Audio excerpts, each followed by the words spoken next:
नमस्कार, मैं धीरज कुमार और आप देख रहे हैं Bundeli TV live. Bundelkhand film festival में दमोह पहुंचे मशहूर अभिनेता कलाकार गोविंद नामदेव। मीडिया से हुए रूबरू, कहा बुंदेलखंड में संभावना है कि अधिक से अधिक फिल्में बने। अच्छा लगा।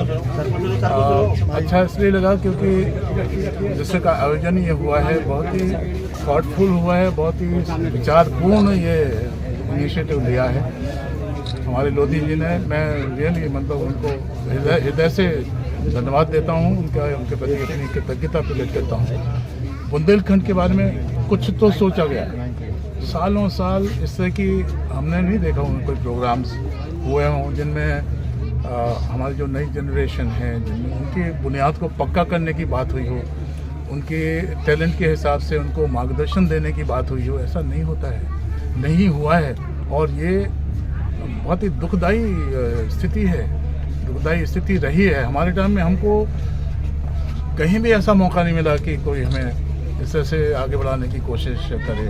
हम सिर्फ पढ़ के देख के ही खुद ही इंस्पायर होते रहे हैं और फिर कोशिशें करते रहे हैं, जैसा कि मैंने अपनी बातचीत में भी बताया है आपको। सो ये एक बहुत अच्छा इनिशिएटिव है और मैं मतलब दरख्वास्त करूँगा प्रशासन से कि इस तरह के प्रोग्राम्स आगे भी भविष्य में चलाते रहें। बहुत ही फ्रूटफुल हैं, बहुत ही मीनिंगफुल हैं और सिर्फ कला क्षेत्र में ही नहीं और दूसरे जो क्षेत्र हैं जहाँ जहाँ लोगों के टैलेंट हैं, जहाँ जहाँ लोगों की लायकियत हमें समझ में आती है, कैपेसिटी है, कैपेबिलिटी है, वो सब बाहर निकल के आए, उनको ताकत मिले, उनको मजबूती मिले ताकि वो अपना फ्यूचर मजबूत कर सकें।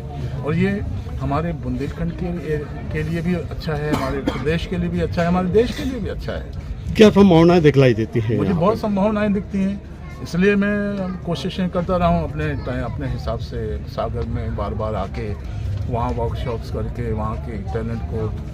अब ये जैसे आशुतोष राणा है या मुकेश तिवारी हैं या श्रीवर्धन हैं या महन मेवाती जो रहे हैं, ये सब मतलब कहना तो नहीं चाहिए लेकिन आपको बताना ज़रूरी है कि ये सब मेरी कोशिशों से की वजह से ये टैलेंट बाहर निकल के आया।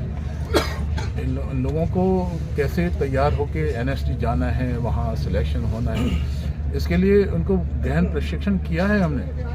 रात को 2-2 बजे तक इनको तैयार किया है हमने कि एनएसडी में क्या क्या तुम्हें कहना है, कैसा कहना है, कैसे परफॉर्म करना है, कैसे अश्वत्थामा परफॉर्म करना है, कैसे तुम्हें रियलिस्टिक आधे अधूरे का महेंद्रनाथ परफॉर्म करना है, ये सब। और ये बात है उस समय की 79 से मैं कर रहा हूँ ये बार बार यूनिवर्सिटी में, सागर यूनिवर्सिटी में आके वर्कशॉप करना जहाँ से ये लोग निकले हैं। सो और फिर अलग से इनको एक अलग दूसरी जगह हमने सेलेक्ट करके वहाँ एनएसडी के लिए तैयार किया है। और जिस साल में ये लोग वहाँ पर एनएसडी में गए, मुकेश तिवारी और आशुतोष राणा और श्रीवर्धन, ये हिस्ट्री बन गई नेशनल स्कूल ड्रामा में कि एक ही शहर से 3 लोगों के सिलेक्शन हुए।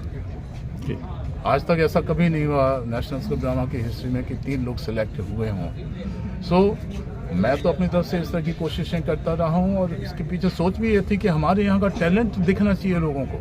सो अभी दिख रहा है, उन्हीं की वजह से हमारे बुंदेलखंड का नाम हो रहा है, मेरा भी नाम हो रहा है, अच्छा लग रहा है। बुंदेली भाषा की जो फिल्में थी जो और आज के जो समय है, जो जैसे कि आज पहले मंच नहीं मिला करता था, आज इन्फ्लुएंसर हैं काफ़ी, वो अपने अपने मंच पे सोशल मीडिया पे अपना प्रदर्शन दिखाते हैं, अभिनय दिखाते हैं, तो इनके लिए आगे प्लेटफॉर्म कैसे मिल सकता है और ये क्या कर सकते हैं? बस इन्हें सीखने की लगन हो, अपने आप को कैसे, मैंने बताया भी है, और लोगों से बेटर तैयारी करें और लोगों से बेहतर करना है आपको। इस सोच के साथ आप आगे बढ़ें, उसी फील्ड में आपको और किस तरह से जगह मिल सकती है या आप खुद ज़्यादा सोच सकते हैं। आप जब तक कंपेयर नहीं करेंगे बेस्ट टैलेंट के साथ, अपने आप को कंपेयर नहीं करेंगे, आप वहीं रहेंगे।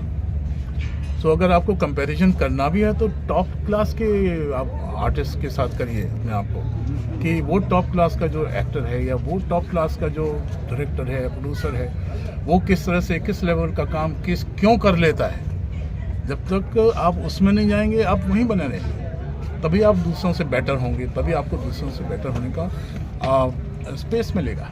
भारत के अंदर अनेक भाषाओं की फिल्में हिट हो रही हैं, बन रही हैं काफ़ी, लेकिन बुंदेलखंड में ये काफ़ी पिछड़ गया। तो क्या प्रयास बुंदेलखंड में तो क्या इस तरह के प्रयास हमने काफ़ी कोशिशें की, लेकिन चूंकि हम कई प्रपोजल आए, हमने उसको कहा कि हाँ चलो करते हैं मिलके। हाँ, उसके लिए हमने अपना स्टेटस, हमने अपनी फीस वीस सब साइड में कर दी, लेकिन बनाने में चूँकि करोड़ों का खर्चा है, पैसे वाला मसला है, सो पहले तो हाँ हाँ कह देते हैं लोग कि हाँ हम लगा देंगे।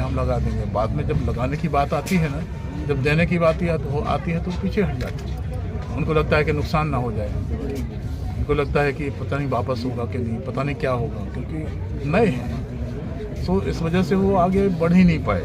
बहुत कोशिशें की हमने। सिर्फ ये है कि मैंने सजेशन भी दिया है कि प्रशासन अगर इस मामले में आगे आए, वो कुछ इस तरह के अप्रूवल दे कि चलो हम पैसा लगाते हैं, आप ये कहानी करो, इस तरह की कहानी करो, इस तरह के ये एक्टर्स अगर तैयार हैं तो इस तरह के करो।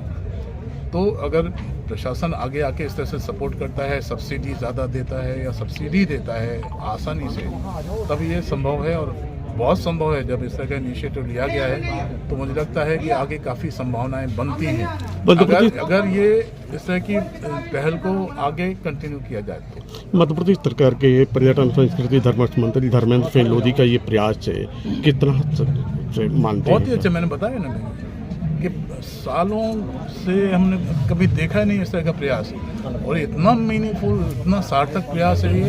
इस तरह के प्रयासों को आगे कंटिन्यू करना चाहिए, आगे रखना चाहिए। ये बहुत हेल्पफुल है, बहुत मीनिंगफुल है। आज आने वाली जनरेशन के लिए आगे बढ़ने का एक बहुत ही मार्गदर्शन है प्रशासन की तरफ से। Thank you.